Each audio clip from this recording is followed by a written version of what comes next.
The screech of tires on wet asphalt split the afternoon air like a gunshot. I'd stepped off the curb without looking, my mind elsewhere, tangled in the mess of unpaid bills and the rejection email from yet another gallery that had just pinged my phone. The black Mercedes came out of nowhere, or maybe I'd walked into its path. Either way, it stopped inches from my legs, so close I could feel the heat radiating from its chrome grille. My heart hammered against my ribs, adrenaline flooding my system in a hot rush. But instead of jumping back in fear like any sane person, I did what I always did when cornered. I attacked. I slammed my palm against the hood, the sound echoing between the buildings lining this upscale street where I clearly didn't belong. "Are you fucking kidding me?" My voice came out louder than intended, sharp with fury. "You almost killed me." The driver's door opened. A man emerged with the kind of fluid grace that suggested violence was no stranger to him. He was tall, broad-shouldered, wearing a charcoal suit that probably cost more than my yearly rent. Dark hair swept back from a face that could have been carved from marble, all sharp angles and cold perfection. But it was his eyes that arrested me. Dark, almost black, with a predatory intensity that made something primal in my chest tighten. He looked at me the way a wolf might study prey that had wandered too close to its den. Not with anger, but with something far more dangerous. Interest. "I believe," he said, his voice a low rumble with the faintest Italian accent, "you walked into my path." The audacity of it sparked my temper higher. "Your path?" I stepped closer, tilting my chin up to meet his gaze. He was at least 6 inches taller than me, but I'd never let height intimidate me. "This is a crosswalk. Pedestrians have the right of way, or did they not teach you that when you were learning to drive your luxury death machine?" Something flickered in those dark eyes. Amusement, maybe, or challenge. "Luxury death machine," he repeated, as if tasting the words. "Creative." "Apologize," I demanded, crossing my arms. My paint-stained jeans and worn leather jacket were a stark contrast to his obvious wealth, but I refused to shrink. "You nearly ran me over. The least you can do is pretend to give a damn." He tilted his head slightly, studying me with that unnerving intensity. Behind him, I noticed another man emerging from the passenger side. Bigger, broader, with the unmistakable bearing of a bodyguard. My stomach tightened with the first whisper of unease. "No one speaks to me like that," the driver said quietly. "Not a threat, just a statement of fact." "Then you're surrounded by cowards," I shot back before I could think better of it. "Or sycophants, probably both." The bodyguard tensed, his hand moving toward his jacket, but the driver held up one hand, stopping him with a gesture so slight it was barely visible. His gaze never left mine. "Bold," he murmured, and now I was certain that was amusement curving his lips. Recklessly so. "Do you know who I am?" "Should I?"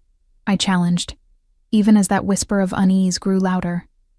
The way people on the sidewalk were giving us a wide berth, the way the bodyguard's hand had gone to what was almost certainly a weapon, the way this man carried himself with absolute authority. "Let me guess. Some entitled rich asshole who thinks money makes him untouchable." His smile widened, and it was the kind of smile that made my pulse spike with something that definitely wasn't fear. Close enough. He stepped closer, invading my space with the confidence of someone who'd never been told no. "What's your name?" "Why would I tell you that?" "Because I want to know what to call you when I think about you later." The words were delivered so casually, so matter-of-factly, that it took a moment for their implication to sink in. Heat flooded my cheeks, but I forced myself to hold his gaze. "In your dreams." Precisely. He reached into his jacket, and I tensed. But he only withdrew a business card, black with silver lettering. He held it out between 2 fingers. "Damian Marchetti." When you're ready to apologize for stepping in front of my car, call me. When I'm ready to, I sputtered, incredulous. You're the one who needs to apologize. I like bold women, he said, ignoring my outburst entirely. And you're the boldest I've encountered in a very long time. That's rare. Valuable. His eyes traveled over me, lingering on my face, my hair, my body in a way that should have offended me, but instead sent an unwanted shiver down my spine. I'll see you again, Claire. I froze. How do you know my name? He nodded toward my messenger bag where my portfolio case was partially visible, my name printed on the label. You should be more careful. About many things. He moved back toward his car, then paused. The offer stands. Call me when you're ready. I'd rather eat glass. His laugh was low, dark, genuinely amused. We'll see. He slid back into the Mercedes with that same predatory grace. As the car pulled away, I caught a glimpse of the license plate. No numbers, just letters. DM1. Vanity plates for a man who clearly thought he owned the city. I stood there on the curb, my hands shaking slightly from the adrenaline crash. I looked down at the business card still clutched in my fingers. The name meant nothing to me, but something about the entire encounter had set off every alarm bell in my head. I should have thrown the card away, should have forgotten the whole thing. But instead, I slipped it into my pocket and told myself it was just in case I needed to report him to the police for reckless driving. The lie tasted bitter on my tongue. My apartment was a fourth-floor walk-up in a neighborhood the real estate agents euphemistically called transitional. Translation: cheap rent if you didn't mind the occasional sound of sirens and the bodega on the corner that definitely laundered money through its business. I'd lived here for 2 years, ever since I'd moved to the city with dreams of making it as an artist and enough savings to last me 6 months. That was 30 months ago. The rejection from Galerie Noire had been my 14th this year. My paintings were too dark, too confrontational, too raw. Translation: they made wealthy collectors uncomfortable. Apparently art was supposed to be pretty and unchallenging, something to match the sofa. I dropped my keys on the tiny kitchen counter and pulled out my phone, scrolling through my contacts to my best friend Lena's number. She picked up on the second ring. "Please tell me you got good news from Noir," she said by way of greeting.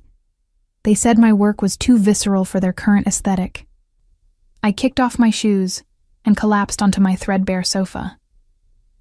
Which is code for, no one wants to hang paintings about female rage and trauma in their minimalist living room. Fuck them. Your work is brilliant. Brilliance doesn't pay rent. I rubbed my temples, feeling the beginning of a headache. I've got 3 more weeks before I'm officially broke. What about that teaching position at the community center? $200 a month. That barely covers utilities. I stared at the water stain on my ceiling that looked vaguely like a mushroom cloud.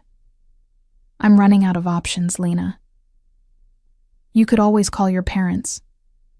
And listen to my mother say I told you so for the 1,000th time. I'd rather starve. It was only half a joke. My mother had been against my move to the city from the start, convinced I was throwing away my potential on impractical fantasies. When I'd refused to come home after the first year, she'd stopped offering help. Pride, apparently, ran in the family. Something will come through, Lena said with forced optimism. It always does. But as I hung up and stared at my empty fridge, I wondered how much longer that would be true. I was 26 years old, working 3 part-time jobs that barely kept me housed and fed, watching my dreams slip further away with each rejection letter. Maybe my mother had been right. The thought made me want to scream. Instead, I pulled out my sketchbook and lost myself in drawing, the only thing that ever truly quieted the noise in my head. My charcoal moved across the page in angry strokes, creating shadows and angles that coalesced into a face I hadn't consciously decided to draw. Dark eyes, sharp jaw, a smile that promised danger. I stared at the sketch of Damian Marchetti and felt something twist in my chest. Irritation, obviously. And maybe a little bit of curiosity about why a man who could clearly have any woman he wanted had looked at me, in my thrift store clothes and paint-stained fingers, like I was something precious. My phone buzzed. Unknown number. I almost didn't answer, but curiosity won. Hello? Claire. That voice, dark and smooth like expensive whiskey. I'm glad you kept my card close enough to see my number. My heart kicked into a higher gear. I didn't call you. No, I called you. Did you think I wouldn't find your number? You're listed in the directory for that building on West 47th. 4th floor, if I'm not mistaken. Ice flooded my veins. Have you been following me? I've been ensuring you got home safely after our encounter. The city can be dangerous, especially for bold women who don't watch where they're walking. That's called stalking. That's called interest. A pause. Have dinner with me tonight. The sheer audacity of it left me momentarily speechless. You nearly ran me over, refused to apologize, stalked me to my apartment, and now you think I'm going to have dinner with you. Yes. The single word, delivered with such absolute confidence, should have infuriated me. Instead, something in my traitorous body responded to it with a heat that settled low in my belly. You're insane, I managed. I prefer determined. 8 o'clock. I'll send a car. I'm not going anywhere with you. Because you're afraid of me. His voice dropped lower, more intimate. Or because you're afraid of how you felt when I looked at you. My breath caught. You're delusional. Am I? The amusement was back. Tell me your heart didn't race when I stepped close to you. Tell me you didn't feel it too, that pull, that recognition. Recognition of what? That we're the same, you and I. People who don't bend. People who'd rather burn than break. A beat of silence. 8 o'clock, Claire. The car will be waiting whether you get in or not. But I think you will. Why would I do that? Because you're curious. Because you felt it too, and because his voice went from smooth to something sharper, more dangerous. I don't think you're the kind of woman who runs from things that scare her. He hung up before I could respond. I stood there in my tiny apartment, phone clutched in my hand, heart hammering. Every rational part of my brain screamed that this was insane, that getting into a car with a strange man who'd tracked down my phone number and address was textbook stupid. But a smaller, quieter voice whispered something else. When was the last time anything interesting had happened to me? When was the last time someone had looked at me like Damian Marchetti had? When was the last time I'd felt anything besides the grinding exhaustion of survival? I looked at the time. 7:15. I had 45 minutes to decide whether I was brave or just reckless enough to find out what would happen if I said yes to a man who looked at me like I was something worth claiming. At 7:58, I stood at my window watching a sleek black sedan pull up to the curb. Not the Mercedes from earlier, but something equally expensive. A driver emerged, looked up at my building and checked his watch. I'd changed 3 times. Settled on black jeans, a silk blouse I'd found at a vintage shop, and my only pair of heels that weren't scuffed beyond recognition. I'd told myself I was just going to see what kind of restaurant a man like Damian Marchetti chose, that I'd satisfy my curiosity and then walk away. The lies we tell ourselves. The driver's name was Marco, and he opened the car door with the practiced efficiency of someone who'd done this 1,000 times. He didn't speak beyond a polite greeting, which I appreciated. I wasn't sure I could make small talk when my nerves felt like live wires. The restaurant was in a part of the city I'd never been to, where the buildings gleamed with old money and doormen stood guard like sentries. We pulled up to a discreet entrance with no sign, just a single word etched in brass. Imper. Marco opened my door. Mr. Marchetti is waiting for you upstairs. Of course there was an upstairs. Of course, this place was exclusive enough to have private floors.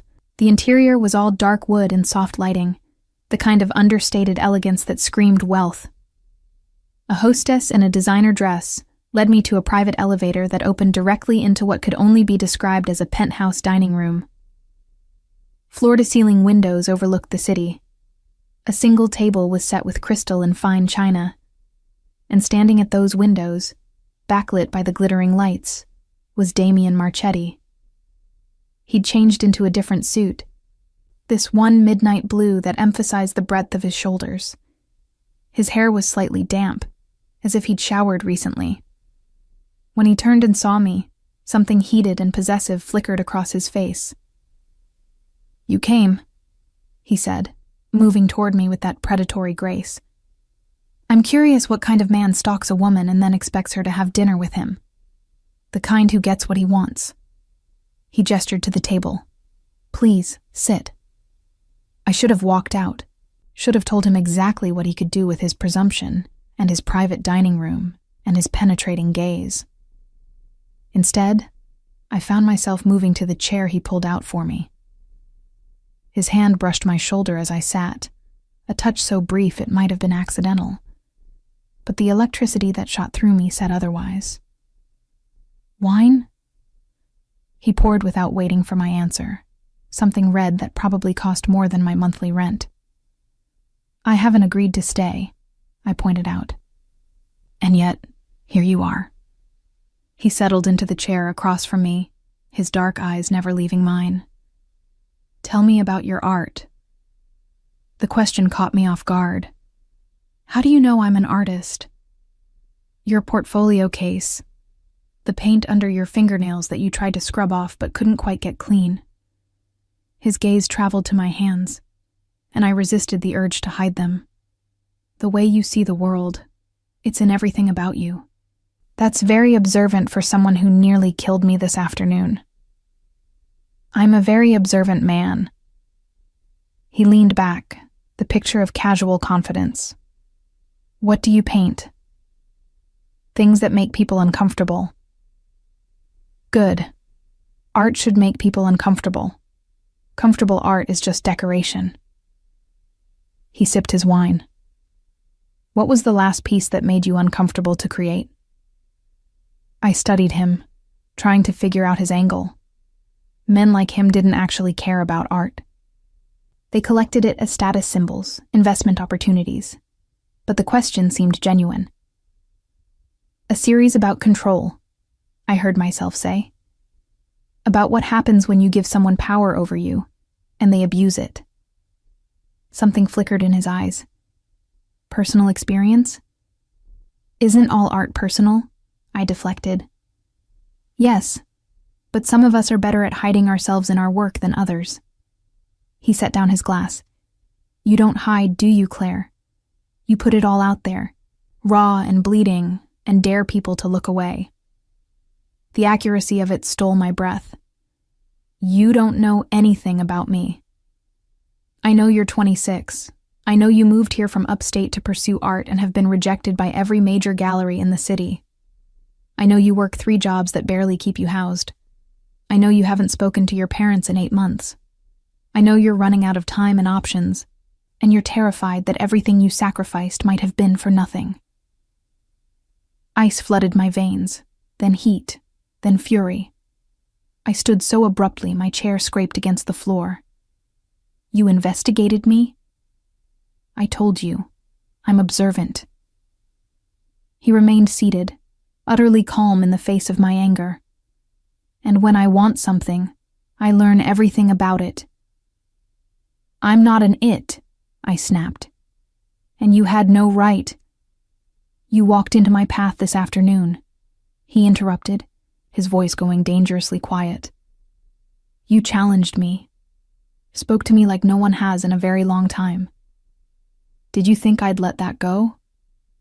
Did you think I wouldn't need to know who you were? So you what? Had me followed? Ran a background check?" "Both." He stood then, moving around the table toward me. I should have backed away, but I held my ground. "I needed to know if you were a threat." "A threat?" To you? I laughed, the sound bitter. I can barely pay my rent. What possible threat could I be? He was close now, close enough that I could smell his cologne. Something expensive and subtle that made my head swim. The most dangerous kind. The kind that makes me want things I shouldn't want. Do things I shouldn't do. Like stalk women? Like pursue a woman who has nothing I could possibly need and everything I suddenly can't stop thinking about. His hand came up, hovering near my face but not touching.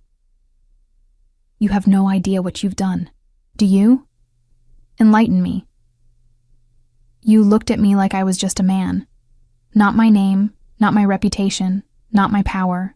Just a man, an asshole who nearly hit you with his car. The corners of his mouth lifted slightly. Do you know how rare that is in my world? Your world, I repeated. What exactly is your world, Damian? One you don't want to know about. Try me. He studied me for a long moment, something warring behind his eyes. Then he stepped back, creating distance between us. I run things in this city, things that happen in the dark where people like you never have to see them. I make problems disappear. I ensure certain businesses thrive while others fail. I'm the man people fear and respect in equal measure. You're a criminal. That's such a pedestrian word. He moved to the windows, looking out at the city spread below us. I'm a facilitator, a protector, a businessman who operates in markets most people pretend don't exist. The Mafia. The word tasted dangerous on my tongue. If you want to be crude about it. He glanced back at me. Does that frighten you? It should have. Every rational part of my brain screamed at me to run, to get as far from this man as possible. But looking at him standing there, silhouetted against the city lights, I felt something else entirely. Should it? I challenged. Yes. No hesitation. You should be terrified of me, Clare. You should have thrown my card away. You should have never gotten in that car tonight. You should leave right now and never look back. But you don't want me to. No. The word was almost a growl. I don't want you to leave. I want you to stay. I want you to have dinner with me and let me learn every secret you're hiding behind that fire in your eyes. I want... He stopped himself, jaw clenching. What? I pushed, taking a step toward him. What do you want? He turned to face me fully, and the raw hunger in his eyes made my breath catch. You. I want you in ways that are completely inappropriate given that we met 6 hours ago. I want to know what you taste like, what sounds you make, what it takes to make you surrender that iron will you wield like a weapon. Heat flooded through me, pooling low in my belly. That's not going to happen. Isn't it? He moved closer, eating up the space between us. Then why are you still here? Why didn't you refuse to get in the car? Why are you looking at me right now like you want to either slap me or kiss me, and you're not sure which impulse is stronger? Because he was right. God help me. He was right. This is insane, I whispered. Yes. You're dangerous. Extremely. I should leave. You should. He stopped just inches away, close enough that I could feel the heat radiating from his body. But you won't, because you feel it too, don't you? This thing between us. This recognition. Recognition of what? That we're inevitable. His hand finally made contact, fingers trailing along my jaw with devastating gentleness. You and I, Clare. This was always going to happen from the moment you slammed your hand on my car and demanded an apology. I knew it then, and you know it now. I should have argued, should have pushed him away. Instead, I heard myself ask, "Are you always this arrogant?" Only when I'm certain. And you're certain about this? About me? More certain than I've ever been about anything. His thumb traced my lower lip, and I felt the touch everywhere. Stay. Have dinner with me. Let me show you what it's like to be wanted by someone who never does anything halfway. And then what? My voice came out breathier than I intended. You'll expect me to fall into your bed because you bought me an expensive meal? I expect nothing. His eyes held mine, dark and intense. I hope, I want. But I don't take what isn't freely given, Claire. That's the difference between a man and a monster. Which are you? His smile was slow, dangerous, absolutely devastating. Both, depending on the circumstance. He stepped back, releasing me from whatever spell his proximity had cast. But never with you. With you, I'll only ever be a man. One who wants you desperately and is willing to work for it. The waiter appeared with our first course, perfectly timed or perhaps summoned by some signal I'd missed. I realized I was still standing, still caught in the web Damian Marchetti had spun around me with nothing but words and heated looks. I sat. He smiled like I'd just given him the world. And as I took that first bite of whatever exquisitely prepared dish had been set before me, I wondered what exactly I'd just agreed to. Dinner was a revelation, though not in the way I'd expected. Damian was intelligent, well-read, genuinely interested in my opinions about art and culture and the thousand small things that made up a life. He asked questions that made me think, challenged my assumptions without being condescending, and listened with an intensity that made me feel like I was the only person in the world. It was intoxicating, terrifying, completely addictive.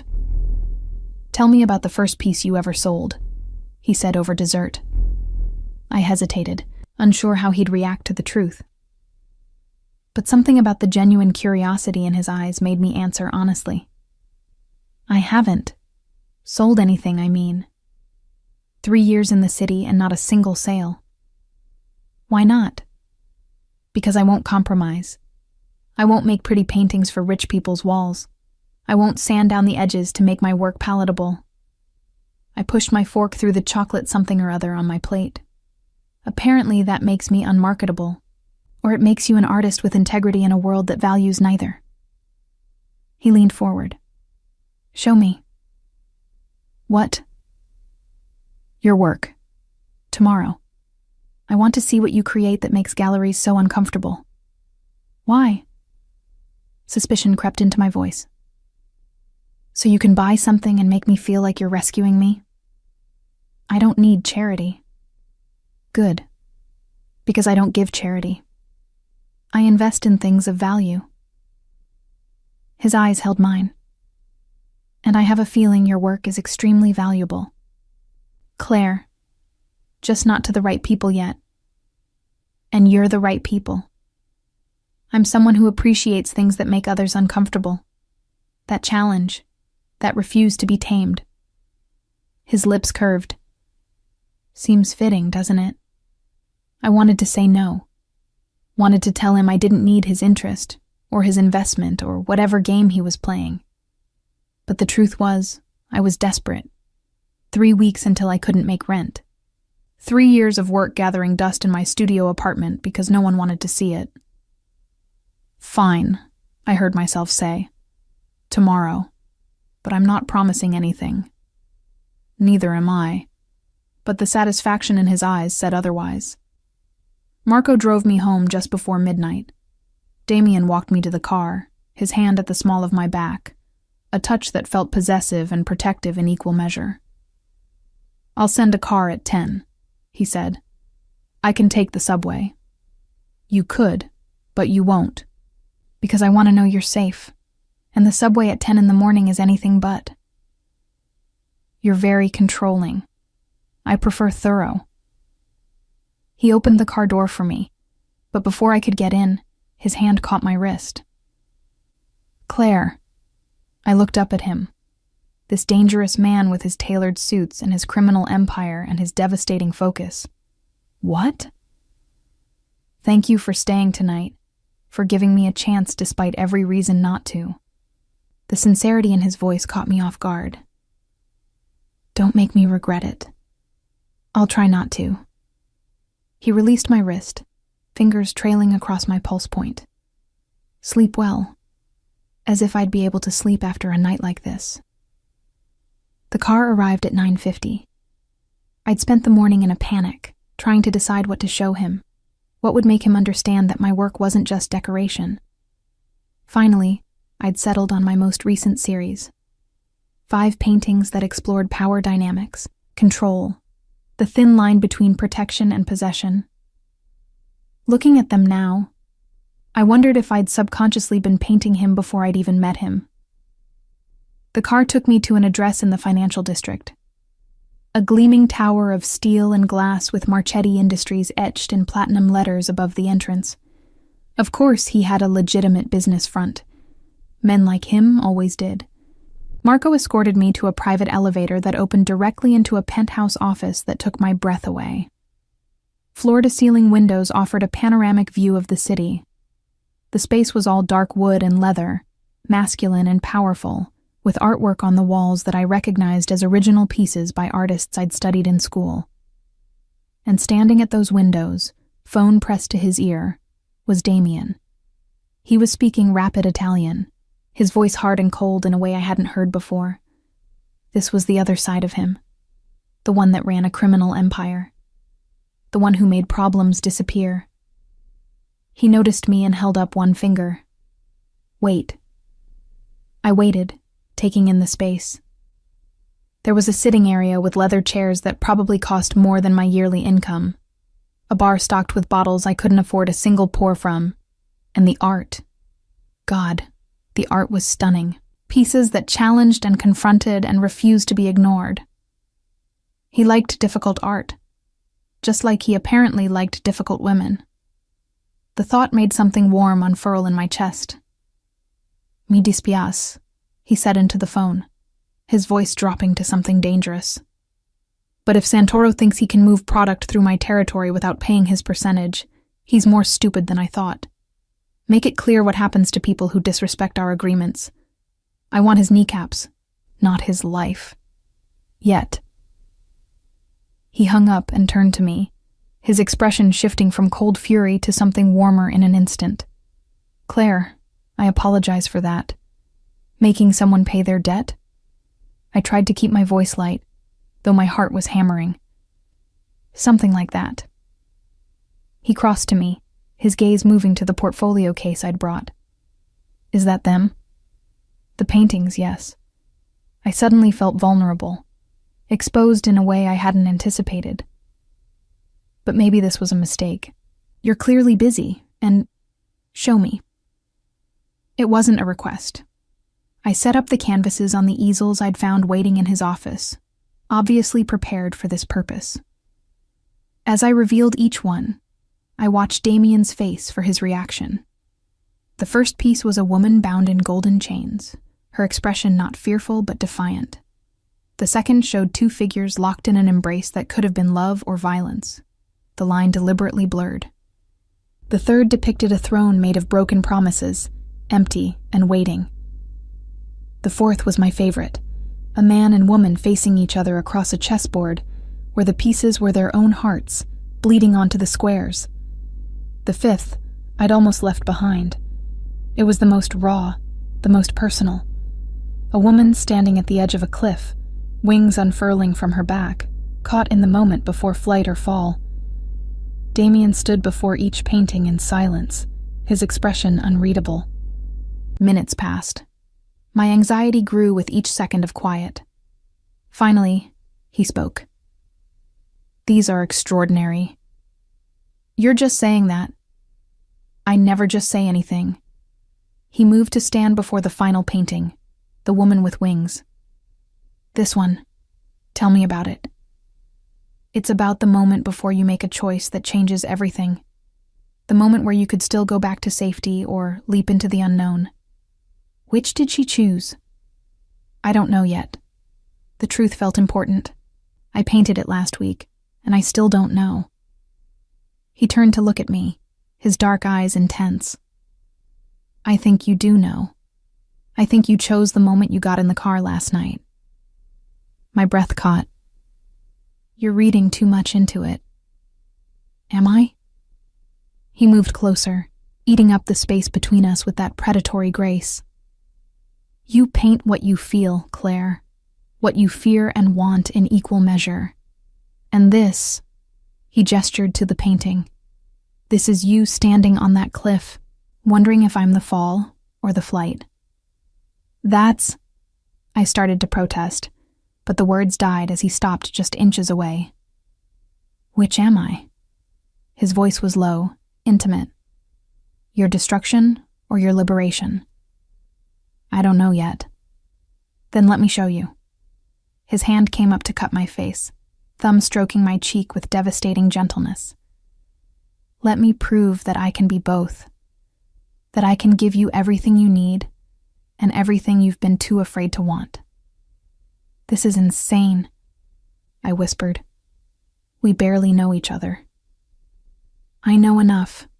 I know you're brilliant and stubborn and so goddamn brave it takes my breath away. I know you'd rather starve than compromise your art. I know you look at me like I'm dangerous and can't decide if that excites or terrifies you. His forehead nearly touched mine. I know that when I touch you, your pupils dilate and your breath catches and you lean into me even as you tell yourself you shouldn't. He was right. God. He was right about all of it. What do you want from me? I asked, my voice barely audible. Everything. No hesitation. Your time, your attention, your trust. Eventually, if I earn it, your body and your heart. His thumb traced my lower lip. I want to be the one who makes your world bigger instead of smaller, who gives you the freedom to create without fear, who protects you from everything except me. That doesn't sound like freedom. No, he agreed. It sounds like surrender, but not the kind that breaks you, the kind that makes you stronger because you're no longer fighting alone. I should have pushed him away. Should have told him he was crazy if he thought pretty words and expensive dinners would make me fall into his arms. Instead, I found myself asking, and if I say yes? If I let you into my life? What then? Then I buy every single one of these paintings. I connect you with collectors who will appreciate what you create. I ensure you never have to choose between your art and survival again. He paused. And in return, you give me what I want, which is you, in my life, in my bed, in my world, not as possession, but as partner, as the one person who sees me clearly and chooses me anyway. That's a lot to ask for some gallery connections. I'm not offering gallery connections. His voice dropped lower, more intense. I'm offering everything, Clare. My protection, my resources, my devotion, everything I have and everything I am. All I'm asking is that you be brave enough to take it. And if I can't, if I'm not ready, then I wait. Simple, absolute. I court you properly. I prove myself worthy. I show you every day that I'm not like the men who hurt you before, who made you believe that surrender meant weakness. How do you know anyone hurt me? Because I see it in your work, in the way you paint control and fear, and the desperate need to be free. His hand slid into my hair, cradling my skull with surprising tenderness. Someone made you afraid of wanting things, of needing someone. And I'm going to spend however long it takes showing you that wanting me won't destroy you. You're very confident. I'm very certain. He leaned in, his lips hovering just over mine. Say yes, Clare. Let me into your world. Let me show you what it's like to be cherished by someone who understands that strength isn't the absence of vulnerability, but the courage to be vulnerable with the right person. His proximity was making it impossible to think. I could feel his breath on my lips, smell that intoxicating cologne, feel the heat radiating from his body. Every nerve ending screamed at me to close the distance, to find out what he tasted like, to let him show me everything he'd promised. But a small, terrified voice whispered that once I said yes, there would be no going back. "I need time," I managed. "Take it." He pulled back slightly, creating space I simultaneously craved and mourned. "But know this. I've already decided, Claire. You're mine. The only question is when you'll accept it." The possession in his voice should have scared me. Instead, it sent heat flooding through my system in a way that was absolutely dangerous. "I should go," I said, though I made no move toward the door. "You should," he agreed, though his hand remained in my hair. "But you won't, because you want to know what happens next. What I'll do, how far I'll go to prove that I mean every word." He was reading me too easily, seeing too clearly. It was unnerving and thrilling in equal measure. "One dinner," I heard myself say. "One more chance to prove you're not just another rich man with a savior complex." His smile was slow, victorious. "Deal. Tomorrow night. And Claire." "What?" "Wear something you feel powerful in, because I'm going to introduce you to my world, and I want everyone to see exactly what you are to me." "And what's that?" "Mine." The word hung between us, weighted with promise and threat in equal measure. And as I finally forced myself to leave his office, my paintings still set up like offerings on their easels, I wondered if I'd just agreed to something wonderful or terrible. Probably both.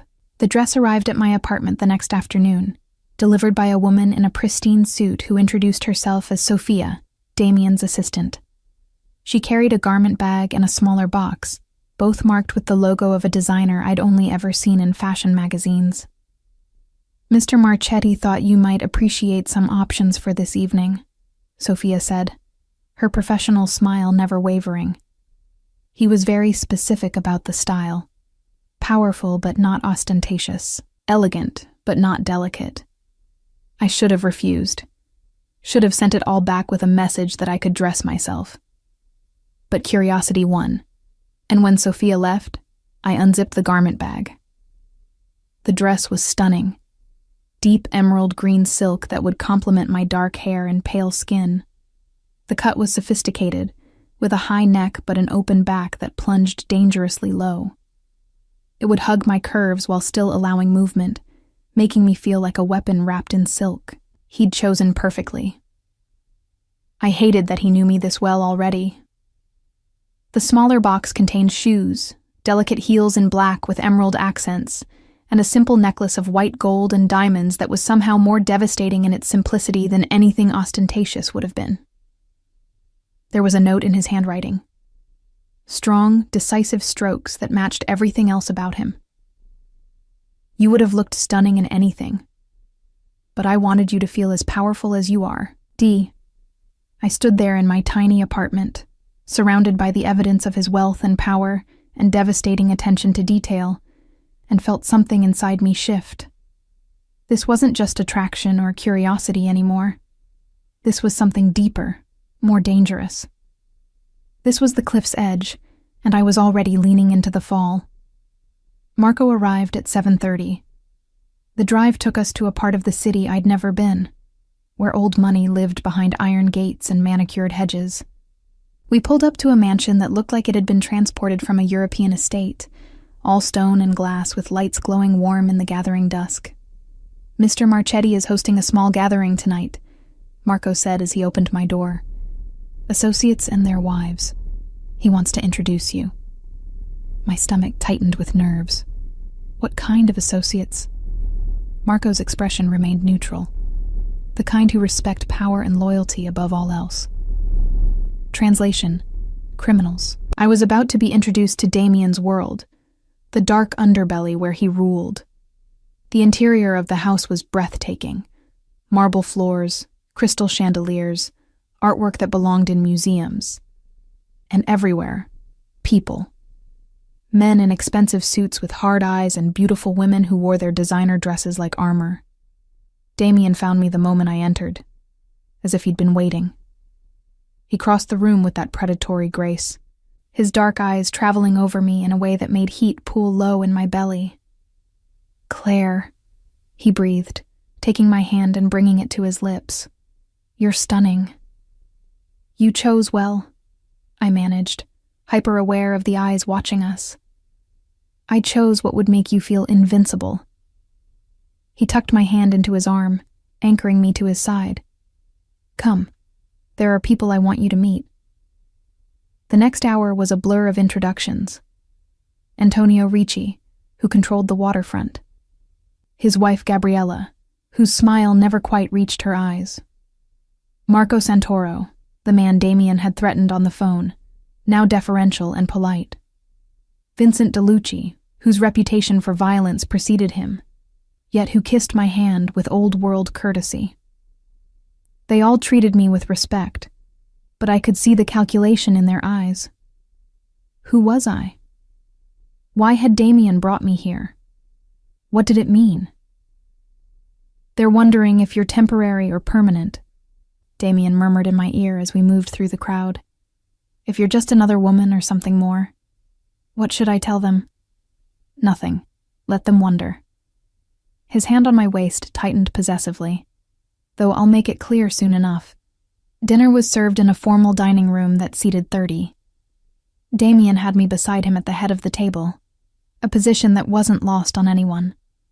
This was the seat of honor, reserved for someone significant. I was being claimed publicly, and everyone knew it. "Tell me, Clare," Gabriella said from across the table, her voice carrying in a lull of conversation. "What do you do?" "I'm an artist." "How lovely. What medium?" "Painting, mostly oils." "And have you shown anywhere?" The question was casual, but I heard the underlying judgment. Was I successful enough to be here? "Not yet," I said, refusing to be embarrassed. "I'm still building my portfolio." "Clare's work is extraordinary," Damian interjected smoothly. "Raw, powerful, uncompromising. Exactly the kind of art that will define the next generation." "You've seen it?" Antonio asked, interest sharpening his gaze. "Yesterday. Every piece challenged me, made me think, made me feel. That's rare." Damian's hand found mine under the table, squeezing gently. "I've purchased the entire series." I turned to stare at him. "You what?" "Purchased all 5 paintings. They'll be displayed in my private collection." His eyes held mine. "I told you I invest in things of value." "You didn't tell me you'd already decided." "I decided the moment I saw them." His thumb stroked across my knuckles. "Just like I decided about you." Heat flooded my cheeks. The intimacy of the conversation, happening in front of all these people, should have embarrassed me. Instead, it felt like armor. Like Damian was showing everyone exactly what I meant to him. After dinner, the party moved to a library that looked like it belonged in a castle. Leather-bound books lined floor-to-ceiling shelves, a fireplace crackled with real flames, and a bar served drinks that probably cost more per glass than I made in a week. "You're making quite the impression," a woman said beside me. She was older, perhaps 50, with sharp eyes and an elegant bearing. "I'm Lucia Marchetti, Damian's aunt." "Clare." I shook her offered hand. "It's nice to meet you, is it?"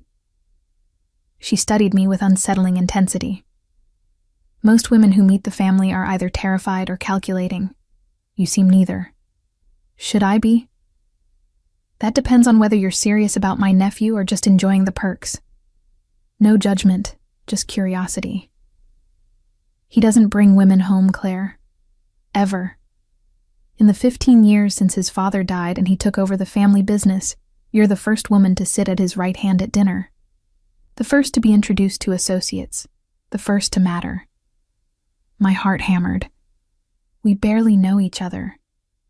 And yet he looks at you like you're the answer to a question he's been asking his whole life. Lucia smiled, something almost sad in it.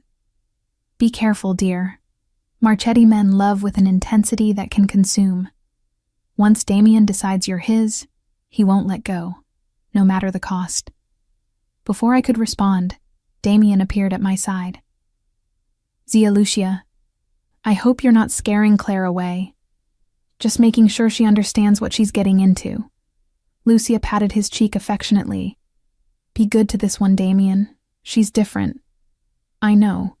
His arm slid around my waist, pulling me against his side. "That's why I'm not letting her go." As Lucia walked away, I looked up at him. "You told me you'd give me time." "I am giving you time. Time to adjust, to understand, to accept what's already true." His hand splayed possessively on my lower back. "But I'm not pretending I'm patient about it, Clare. I want you, and everyone here now knows it. This is all happening very fast. Yes. No apology. But tell me honestly, does it feel wrong?" I wanted to say yes, wanted to tell him that this was insane and reckless and moving at a pace that terrified me. But the truth was, standing here in his arms, surrounded by his world, I felt something I hadn't felt in years. Safe. Seen. Wanted for exactly who I was. "No," I admitted quietly. "It doesn't feel wrong. It feels inevitable." His smile was slow, victorious. "Good, because there's something I need to show you." He led me through the house to a wing I hadn't seen yet. We climbed a private staircase to the 3rd floor, where he opened a door and flipped on lights. I gasped. It was a studio. A massive, gorgeous studio with north-facing windows that would catch perfect natural light. Easels stood ready. Supplies lined shelves, a workspace that was clearly designed by someone who understood what an artist needed. "I had it prepared today," Damian said from behind me. "After I saw your work, after I understood what you create, I knew you needed proper space. This is yours, Clare. Use it however you want. Create whatever you need to create. No expectations, no requirements. Just space to be the artist you are." I turned to face him, tears pricking my eyes. "Why are you doing this?" "Not because you deserve it, because your talent shouldn't be stifled by circumstance." He crossed to me, cupping my face in his hands. "Because I want to be the person who makes your world bigger, not smaller, who gives you freedom instead of taking it away. This is too much. It's not nearly enough." His thumb brushed away a tear that had escaped. "Let me give you this, Clare. Let me give you everything. All I ask is that you let me in, that you trust me enough to try." I looked into his dark eyes and saw raw honesty there. Whatever else Damian Marchetti was, criminal, dangerous, possessive, he was also this. A man who saw what I needed and provided it without strings, without expectations. "Okay," I whispered. "Okay? Okay, I'll try. I'll let you in. I'll see where this goes." I placed my hands over his. "But I need you to be honest with me. About everything. About who you are and what you do. No more secrets." Something shifted in his expression. "Everything?" "Everything that matters. Everything that could hurt me." He was silent for a long moment, his jaw tightening. Then he nodded. "All right. But not here. Not tonight. Tonight, I just want to be with you without the darkness creeping in." "Tomorrow, then." "Tomorrow," he agreed. Then he kissed me. It was nothing like I'd expected. Not demanding or forceful, but achingly gentle. His lips moved over mine with a reverence that stole my breath. His hands cradling my face like I was something precious. He kissed me like I mattered, like I was worth savoring. When he finally pulled back, we were both breathing hard. "I've been wanting to do that since you slammed your hand on my car," he admitted. "You should have led with that instead of the stalking." His laugh was warm, genuine. "I'll remember that for next time." "There won't be a next time. I'm not leaving now." "No," he agreed, pulling me closer. You're not. You're mine now, Claire, and I don't let go of what's mine. The possession in his voice should have scared me. Instead, it made me feel invincible. Because for the first time in my life, I was choosing the fall. And Damian Marchetti would be there to catch me. The next morning, I woke in Damian's bed. Nothing had happened beyond kissing that had left me breathless and aching.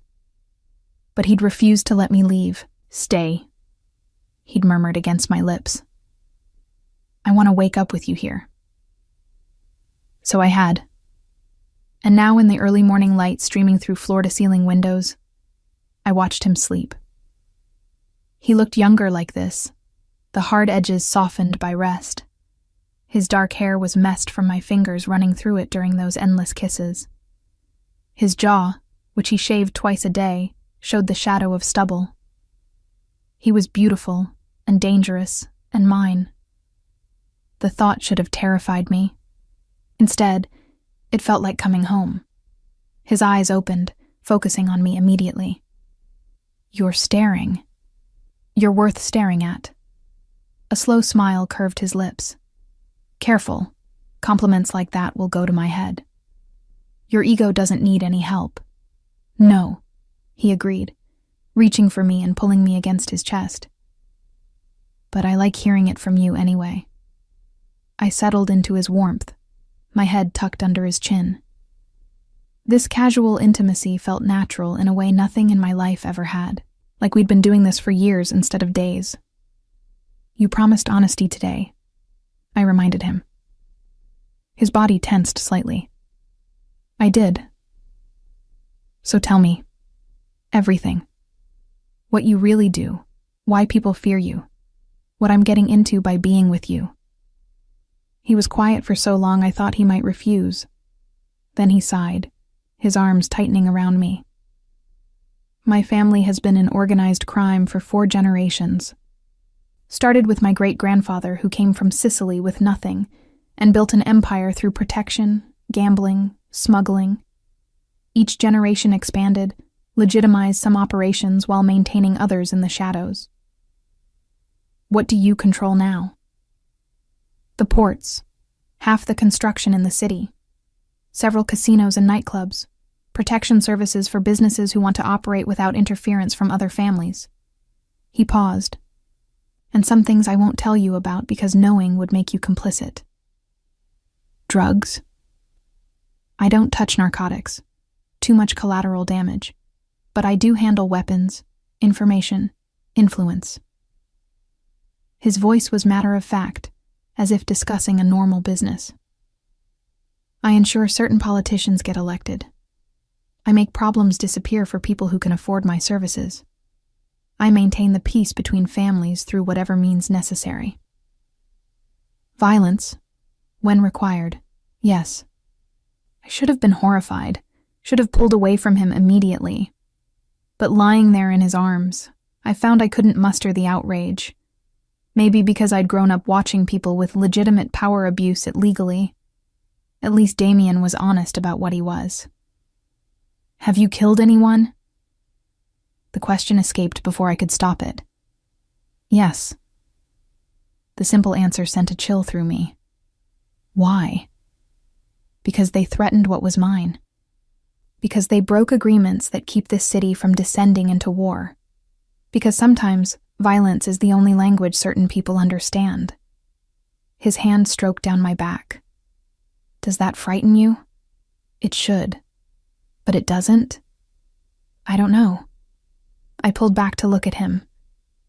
I should be running from you right now. Should be terrified of what you're capable of. But all I can think is that you've been nothing but gentle with me. That you've given me more freedom in 3 days than I've had in 3 years. That you look at me like I'm precious. You are precious. To me, you're everything. You barely know me. I know enough. His hand cupped my face. I know you're brave enough to challenge me. Strong enough to see what I am and not flinch. Talented enough to deserve every opportunity I can give you. That's enough for me to know I want you in my life permanently. Permanently is a big word. I'm a big commitment kind of man. His thumb traced my jaw. I don't do casual, Claire. I don't do temporary. When I want something, I claim it completely. And I want you completely. What if I can't give you that? What if I need time to figure out if I can live with what you do? Then I give you time, but I don't let you go. His eyes were intense, unwavering. You're mine now. That doesn't change whether you need a week or a year to accept it. I'll wait. I'll prove myself. I'll show you every day that I'm worth the risk. Before I could respond, his phone buzzed insistently on the nightstand. He glanced at it, his expression darkening. What is it? Problem at the port. I need to handle it. He kissed me briefly, thoroughly. Stay here. Use the studio, explore the house, relax. I'll be back by afternoon. I have things at my apartment. I'll have someone pack up anything you need and bring it here. Damian. You're not going back there, Claire. Not when I can keep you safe here. His voice went hard. That apartment isn't secure. The building has no doorman, the locks are garbage, and you're on the 4th floor with a fire escape anyone could climb. I won't have you vulnerable. I've lived there for 2 years. That was before you were mine, before people might see you as a way to get to me. He stood, already reaching for clothes. I'm not asking, Claire. You're staying here where I can protect you. The high-handedness should have infuriated me. Instead, I felt that now familiar warmth spreading through my chest. He was controlling, yes, but it came from genuine concern, not a need to diminish me. Fine, I conceded. But I need my painting supplies, and my clothes, and my... Make a list. I'll have everything brought over. He was already dressed, looking every inch the dangerous man I'd chosen to trust. He leaned down, kissing me once more. Be here when I get back. Where else would I go? Nowhere. His smile was possessive. Because you're mine. After he left, I explored the mansion properly. It was enormous, room after room of understated luxury. But it was the studio he'd prepared for me that kept drawing me back. I spent hours there, surrounded by supplies I'd only dreamed of owning, staring at blank canvases and trying to process everything that had happened in the past 3 days.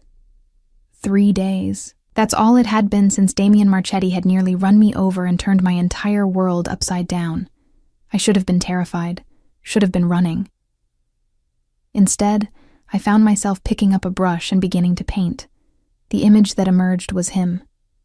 Dark eyes intense with desire and possession, strong jaw set with determination. But around him, I painted shadows and light intertwined, representing everything he was. Dangerous and protective, criminal and caring, possessive and freeing. A contradiction that somehow made perfect sense. I was so lost in the work that I didn't hear him return. Didn't realize he was there until I felt his presence behind me. Close enough to feel his heat, but not touching. Is that how you see me? His voice was rough. I set down my brush, suddenly nervous. Yes. Light and shadow both. You said you were a man and a monster. I'm painting both. He moved then, his arms wrapping around me from behind, his chin resting on my shoulder as he studied the painting. You see me clearly, don't you? Everything I am, good and bad. Is that a problem? No. His arms tightened. It's everything.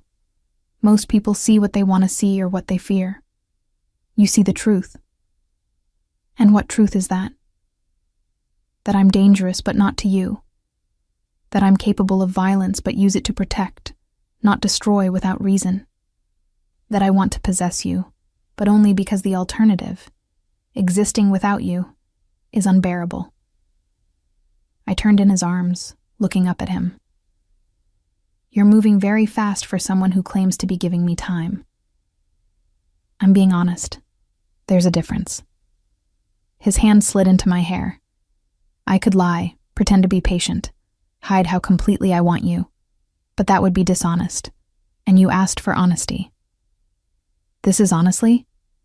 This is me telling you that I think about you constantly, that I want to wake up with you every morning and fall asleep with you every night, that I want to show you off to my world and keep you hidden away just for me in equal measure, that I want everything, Claire, and I'm done pretending otherwise.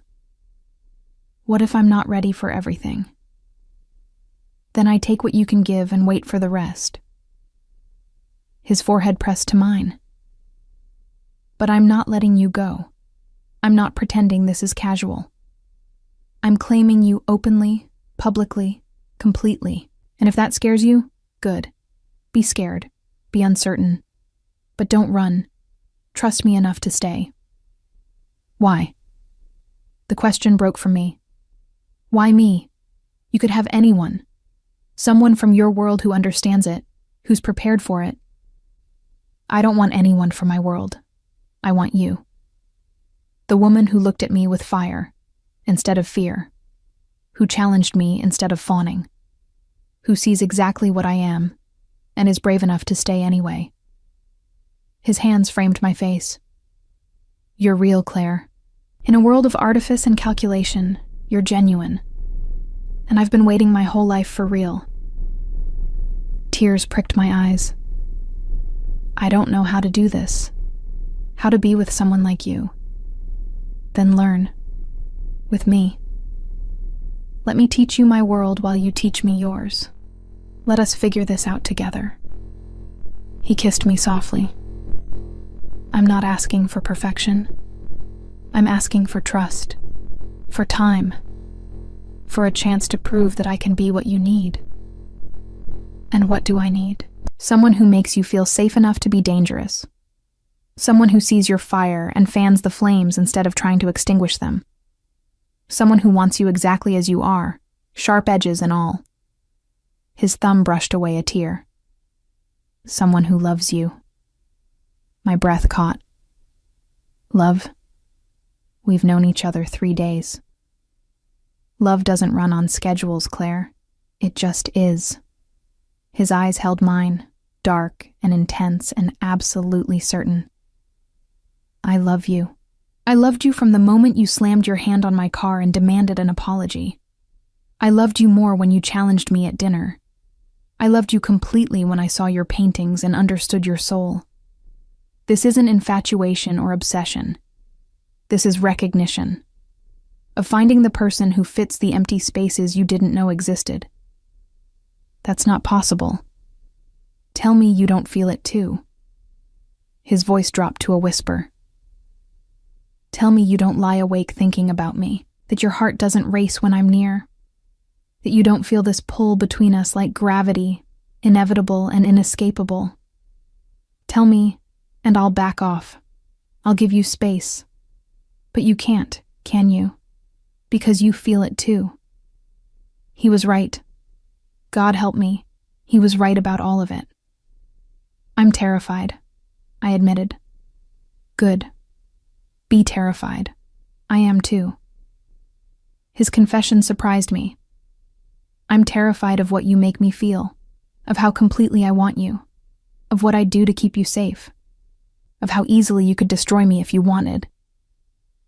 He pulled me closer. But I'm choosing to be brave, to take the risk, to say the terrifying truth out loud. I love you, Claire. Completely. Irrevocably. Forever. Damian, you don't have to say it back.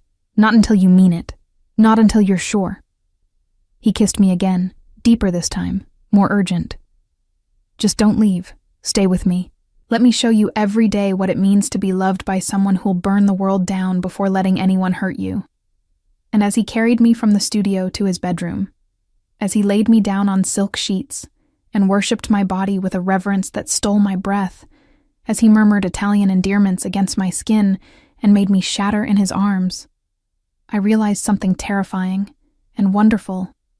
I was already falling in love with him too. 3 weeks later, I stood in a gallery in Chelsea, watching wealthy collectors examine my paintings. The opening had been Damian's idea, arranged through connections I didn't question. Every piece was priced at figures that made my head spin, and already, red dots appeared next to 3 of them. Sold. "Congratulations," a woman said beside me. She was elegant, probably 50s, with the look of someone who collected art seriously.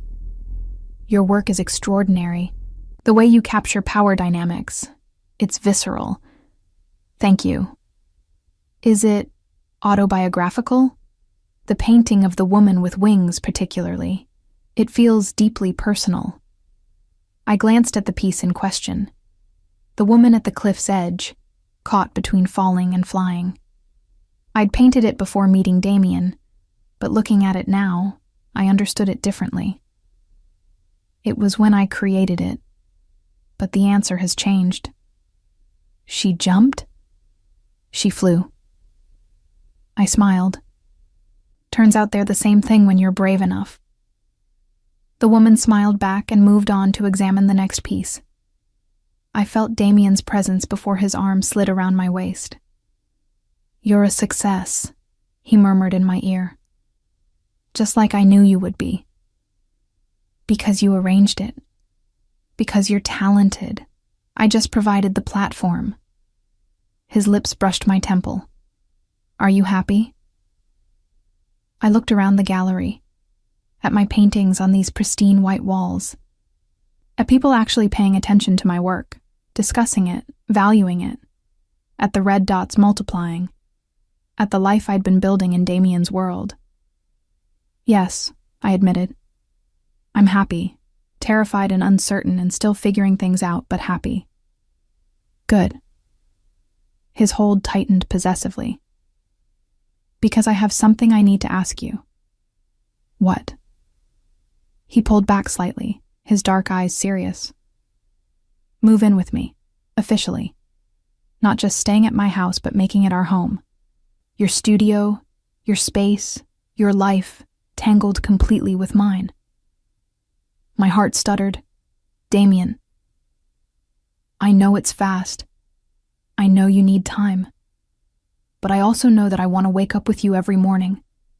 That I want your paintings on my walls and your chaos in my ordered life.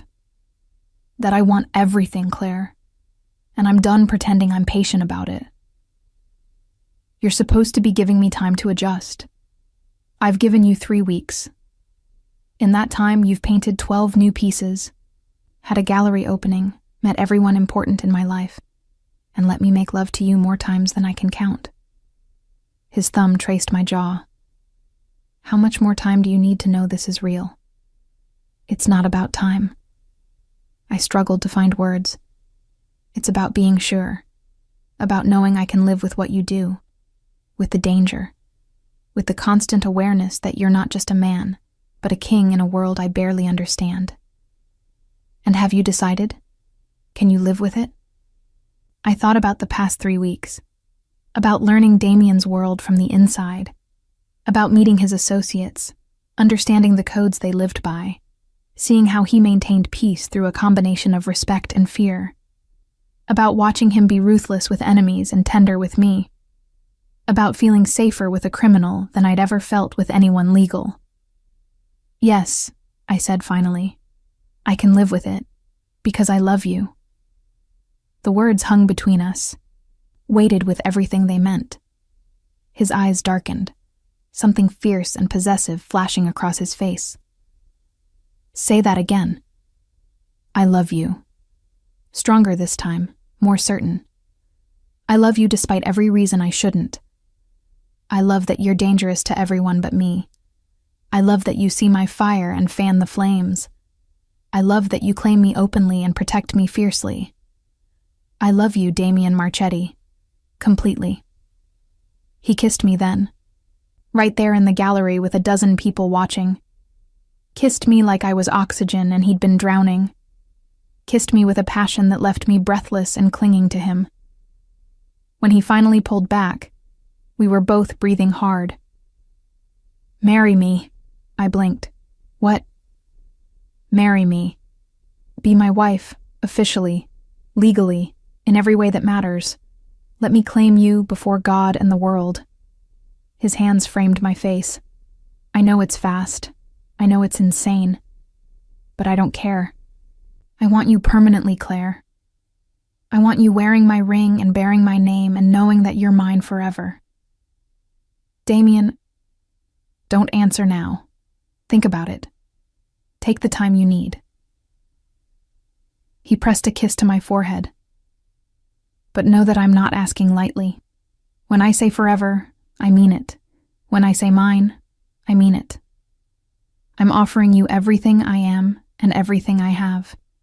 The only question is whether you're brave enough to take it. I looked into his eyes and saw raw honesty there. This wasn't a man playing games or manipulating me. This was Damian Marchetti, powerful and dangerous and utterly certain, offering me his heart. "Ask me again tomorrow," I said, "when I've had time to process." "Fair enough." He tucked me against his side as we moved through the gallery. "But my answer will be the same every time you delay. Yes, forever. Mine." The next morning, I woke wrapped in Damian's arms, morning light streaming through windows that overlooked the city he controlled. He was already awake, watching me with that intensity that still made my heart race. "I thought about your proposal," I said without preamble. "And?" "Ask me again." His eyes searched mine. "Are you sure?" "Ask me." He shifted, pulling me on top of him so we were face to face. "Clare, will you marry me? Will you be my wife, my partner, my queen? Will you let me love you for the rest of our lives and probably longer, because I don't think death will be enough to stop me?" I smiled, tears pricking my eyes. "Yes. Yes. Yes. I'll marry you. I'll be your wife. I'll let you love me." I kissed him softly. "And I'll love you back just as fiercely." His arms crushed me against him, his face buried in my neck. I felt him tremble slightly and realized this powerful man who commanded an empire was undone by my acceptance. "Mine," he breathed against my skin. "Yours," I agreed. "Just like you're mine. Always." He pulled back, his eyes bright. "I have something for you." He reached for the nightstand, pulling out a velvet box. Inside was a ring that stole my breath. An emerald surrounded by diamonds, the stone the same deep green as the dress he'd chosen for me. "It was my grandmother's," he said, as he slid it onto my finger. "She told me once to only give it to a woman who challenged me, who made me better instead of weaker, who saw the man beneath the monster and loved both." His eyes held mine. "That's you, Clare.